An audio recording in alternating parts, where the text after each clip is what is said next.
Ұстазды құрметте Яссауи феномені. Бір дәрісте отырғанда Қожа Ахмет Яссауи бір қарияны көріп қалды. Ұстазым келе жатыр деп, орнынан қарғып тұрды да, қарияға жүгіріп барып амандасты. Шәкірттері Әзіреті Сұлтанды ұлық әулие, түркінің пірі деп жүрсек, қайдағы бір диуананы ұстаз деп жүгіріп жүргені несі деген ойға қалды.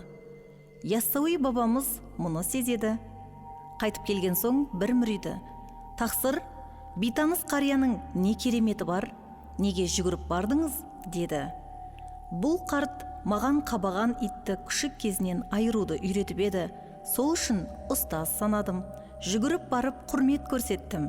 Бұл сендерге үлгі болсын. Өмір жолында қиқымдай нәрсе үйреткен кісіні ұстаз деп төбеге тұтуды үйреніңдер. Ұстазды ұмытқанды Тәңірім де ұмытады», деді.